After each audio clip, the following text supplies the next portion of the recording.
Hello, ladies and gentlemen. Today is Wednesday, July 29th, 2020. I'm going to share with you um, a email that I got from the school. My wife had reached out to them to ask them if school was going to look like these videos that we've seen floating around. The video in particular that I'm talking about is from the Florida schools. Uh, I will show you what I'm talking about here. If you've not seen it yet, for those of you with school age children, um, it's weird. It's very, very, very strange. Um, this is from Florida. Granted, this is Manatee County, and I actually initially became aware of this. The wife saw a TikTok video and was like, "Oh, this is what school's going to look like." And I was like, for Florida, right? For Florida. And we actually reached out. Let me show you first here. So this is from Sarasota News and City Life, but here's the video that the school district of Manatee County has shared to show what school may look like. The school district of Manatee County is committed to keeping students and staff safe as they return to schools for the 2020-2021 school year. Students are scheduled to return to school on August 17th. The reopening plan represents the hard work of parents, district leaders, and educators who work together to develop comprehensive plans to ensure a safe return to school. Social distancing will be adhered to in all shared spaces, including classrooms, hallways, and cafeterias. Look, I was hoping I wouldn't do that. Look at these kids shuffling along. Effort will be made to in the hallway with their heads down, just shuffling along. Now, I don't know about you, but for me, this is more concerning than this virus. Look. As much back it up. Social distancing will be adhered to in all shared spaces, including classrooms, hallways, and cafeterias. Every effort will be made to put as much distance between students as possible. Face masks or shield coverings are required to be worn inside all schools and district buildings. Coverings should follow dress code guidelines. Cloth masks will be provided to each student through their schools. Children will be randomly screened for signs of illness. Temperatures may be taken as they board the bus and enter school. Employees are required to have temperature checks daily upon arrival. All frequent touch points such as tabletops, doorknobs, and faucet handles, as well as desks and chairs, will be cleaned and sanitized daily. All schools will be deep cleaned on Wednesdays, and frequent hand washing will be part of the day. Meals will be prepackaged to limit exposure. Students will be seated to ensure social distancing. Outdoor seating will also be used where available. All food services areas will be cleaned and sanitized daily. For more information, we invite you to review. That's pretty much it. Here's my thoughts on this, right? So we've got these kids that are returning to school, and I'm going to tell you, Michigan City has already determined that their first semester is going to be online only. I don't know about other jurisdictions. LaPorte is still trying to figure theirs out. I know Porter County is, my understanding, they're going to be online. But what we did was we wrote an email to the school, wife did, to ask, so, what's it going to look like? So I'm gonna skip the names, obviously, but it says we've signed up my son for in-person school attendance. This is my wife's email. We have signed up Donovan for in-person school attendance, but I have to be honest, I am concerned about what school will look like for him in August. Many schools are coming out with videos and detailed plans about how kids will be kept separate via plexiglass dividers, prepackaged cold lunches, teachers wearing gloves, masks, and face shields, and extreme distancing. Is this similar to how MCAS will be conducting school in August? What are the details for how classrooms will look and how lunchtime will be done? Now, the response directly from the administration is, apologies for the delay in responding. You have likely now heard that we are returning online for all students and that school will be starting August 24th. You are correct in your assumption for what our physical spaces will look like when students do return in October, hopefully, and also in those places where students are still going to be receiving in-person instruction, A.K. Smith and some MCHS career tech classes. I do not have a video to share at this time, but I anticipate we will put something together like that prior to the return to in-person instruction. We most definitely have large amounts of sanitizer, mask partitions, etc., that will be utilized, and physical spacing has been planned. Here's more information and FAQs. Now, I'm going to give you the FAQ for it. I've linked this before, but here is the summary. Here is the point, right? It all comes down to what this means for our kids. Now, I played my son. I'm going to tell you, he was ready. Donovan, he was all set. He's got a gas mask. He's got a Israeli Defense Forces gas mask. He's had it for, this isn't just for the pandemic thing. He's had it for a while. And he was like, I'll just wear that, right? I'm good with that. No problem. He saw this video that I showed you earlier. And he said, nah, no, that's too weird, right? It's too bizarre. It's freaky. I don't like it. We've got super distance between these kids. We've got these kids shuffling along the hallways like zombies. I'd rather keep them home. I'd rather keep them home and do online. It's not even an option initially because that's what MCHS has decided, or MCAS, Michigan City Area Schools has decided to do. Here is the link if you want to look at the Michigan City Schools reopening plan and FAQs. But moving on from that, let me share this with you. Today, I discovered that the CDC is taking comments. They're accepting comments on their intent. Now, look at this, 1,856 comments received, but when you actually click on view all, only 548 are displayed. Wonder why that is. But if you click on this notice, I'm going to share with you here, in accordance with the Federal Advisory Committee Act, the CDC announces the following meeting of the Advisory Committee on Immunization Practices, ACIP. This meeting is open to the public. Time will be available for public comment. The meeting will be webcast live via the World Wide Web. The meeting will be held on July 29th, 2020, from 10 a.m. to 4 p.m. Eastern Daylight Time. So time subject to change, right? Written comments must be received on or before July 30th, 2020. So you have until tomorrow. The meeting was apparently today. I did not see it. I did find this, though. For more information on ACIP, please visit the ACIP website, blah, blah, blah, blah, blah. Here's purpose, right? Here it is. The committee is charged with advising the director, CDC, on the use of immunizing agents.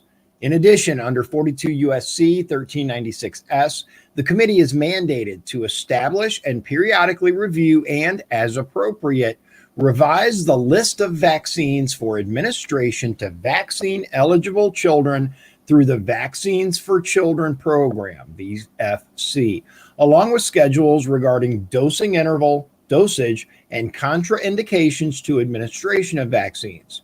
Further, under provisions of the Affordable Care Act, Section 2713 of the Public Health Service Act, immunization recommendations of the ACIP that have been approved by the Director of the Centers for Disease Control and Prevention and appear on CDC immunization schedules must be covered by applicable health plans. Here it is, right here. The important thing, matters to be considered. The agenda will include discussions on COVID-19 vaccines. No recommendation votes are scheduled. Agenda items are subject to change as priorities dictate. Here's the entire purpose of this meeting right here. The whole thing, it's about the Vaccines for Children program, and they advise the director on the use of immunization agents, in other words, vaccines. This group gets together, listens to people, talks about it, and then recommends to the director what things need to be on the vaccine list for kids. That's kind of important, ladies and gentlemen. I mean, just a little bit, right? These are the people who determine who the CDC, or excuse me, these are the people who determine what vaccines get put on the list that your children have to be vaccinated for before they can attend school. The entire purpose of this meeting, apparently, is on the COVID vaccine. Right here, matters to be considered include discussions on the vaccine. Now, I've included the link in the post, but I'm going to give it to you again. The name of the docket, it is CDC 2020-0081. Feel free to go and put your own comment there. I will tell you that I absolutely went and commented. One nice sign, I will say, at least of what you can see here, 548, so far is overwhelmingly against mandated vaccinations, the comments that I see. Here's the interesting thing. All of the comments so far are from yesterday. There are no today comments on there at all. But if you scroll down, no to mandatory vaccines, opposed to mandatory vaccines. Vaccines should never be mandated. Forced vaccines are unconstitutional. As a master's prepared RN and previous infection prevention nurse, deeply concerned with implementing requirements, etc. So far, it appears that the majority of people are against this vaccination, at least mandated vaccination, with regards to COVID-19. A couple other things I want to show you real quick. I don't know if you've seen this. Portland hits feds with $500 fine every 15 minutes. Fence stands outside besieged courthouse. Yes, this is real. The city of Portland, Oregon is fining the federal government $500 for every 15 minutes it maintains unpermitted fencing outside of the house that has faced nightly attacks amid protests and rioting. City Commissioner Chloe Udele said in a statement Tuesday that the fencing is obstructing the street outside of the courthouse. As of Monday, she said the federal government owed Portland $192,000. We intend to collect, said Udele, who added that she was, quote, committed to doing everything in my power to end this federal occupation and move forward with our community's reckoning with racial injustice and our efforts to transform our approach to policing and public safety. Last week, the Portland Bureau of Transportation, which Udele is in charge of, sent a cease and desist letter demanding that the federal government take down the fence, which was erected on Wednesday and appeared to act as a barrier between federal agents and demonstrators throwing projectiles. Andy No put out a thing that said donated food and drink supplies to the Portland Antifa riot are also used as weapons. Hundreds of bottles and cans are used as projectiles every night. Various Portland Antifa groups have hundreds of thousands of dollars keeping supply lines going. Rioters are lighting whatever they can on fire and throwing it at the Portland Federal Courthouse. Here's the whole point of this, right? Where's it at? I want to show you what she said that's hilarious. Here it is. So remember, where's it at? Here it is. Okay, so Udele also suggested that the federal government was overreacting to, quote, a few violent demonstrators. But up here, We are assessing a maximum fine of $500, blah, blah, blah, blah. Typically, we would send a maintenance crew or contractor to remove such an obstruction, but I will not send workers into harm's way. Harm's way? What do you mean harm's way? What do you mean harm's way? I thought you said people were overreacting to just a few violent protesters. They can't even keep their ridiculousness straight at this point.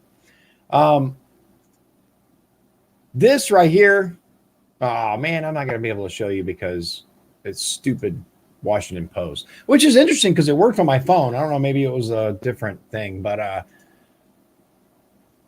it was the breakdown at the VA, the DC hospital that caused a veteran to take his own life, and it's absolutely heartbreaking. But that's what I got for you today, ladies and gentlemen.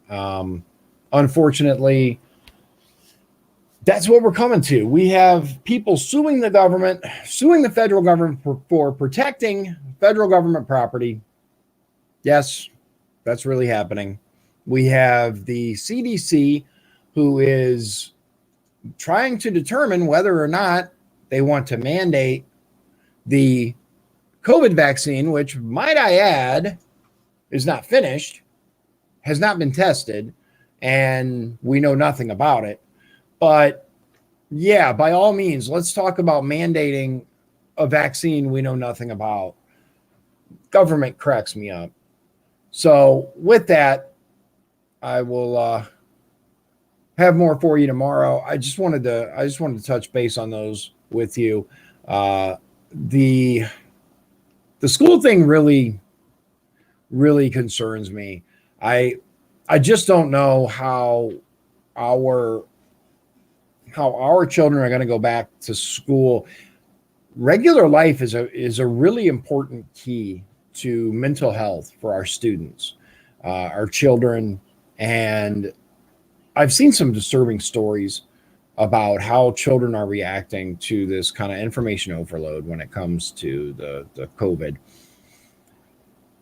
I think maintaining schools as normal as possible would kind of be key to this, but what are you going to do? What are you going to do?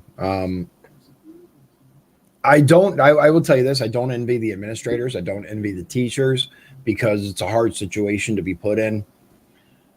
But I don't agree with the extreme measures being utilized. And look, let's face it, right? I don't know if any of you remember when you were a little, cooties was the thing when I was a kid, right? Cooties. Now there's an actual thing. There's an actual real life thing. Do you think for a moment these little kids aren't going to be like licking their hands and running around touching people? I mean, come on, man. Come on. That's how kids are. That's how kids are. And they've been able to be kids up until this. That's where we're at. So that's it for today. I will check in with you tomorrow. I'm gonna go knock some doors in Porter County tomorrow and get to talk to some more voters firsthand about what's on their minds. If you want me to hit your area, let me know, and I'll make it out there. So thank you very much for joining me once again. This is Dion's Daily Dose, and I will catch you on the flip side. God bless you. God bless Indiana. And God bless the US of A.